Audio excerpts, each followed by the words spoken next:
الحمدللہ والصلاة والسلام علی رسول اللہ۔ حائضہ عورت کے لیے مسجد سے ضرورت کی چیز اٹھا کر باہر نکل جانے میں کوئی حرج نہیں ہے۔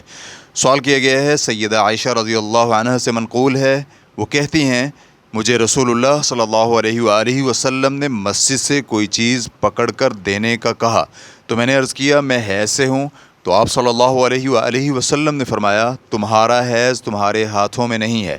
میں اس حدیث کی تفصیل جاننا چاہتا ہوں، اور کیا اس کا مطلب یہ ہے کہ حائضہ مسجد میں داخل نہ ہو اور کوئی کام بھی نہ کرے؟ الجواب بعون اللہ سبحانہ و تعالی۔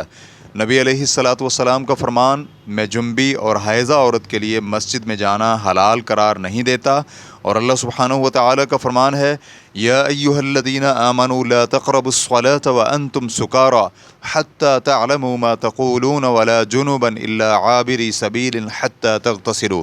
اے ایمان والو، نشے کی حالت میں اس وقت تک نماز کے قریب مت جاؤ جب تک تم اپنی بات سمجھنے نہ لگو، اور نہ ہی جنبی مسجد کے قریب جائے یہاں تک کہ تم غسل کر لو ما سوائے مسجد سے گزرنے والے کے۔ سورۃ النساء آیت نمبر 43۔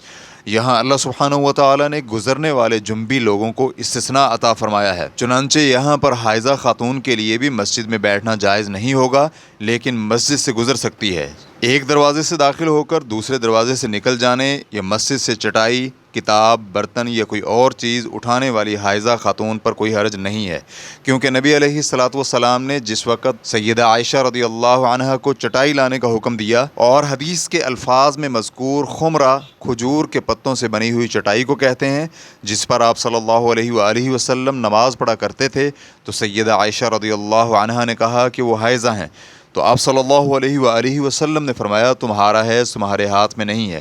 تو اس کا مطلب یہ ہوا کہ کوئی چیز اٹھانے کے لیے مسجد میں داخل ہونے کی کوئی ممانعت نہیں ہے، ممانعت مسجد میں بیٹھنے سے ہے، تاہم مسجد میں سے گزر کر جانے میں کوئی حرج نہیں ہے، اور حدیث کا مفہوم بھی یہی ہے۔ فتوی الشیخ عبدالعزیز بن باز رحمہ اللہ۔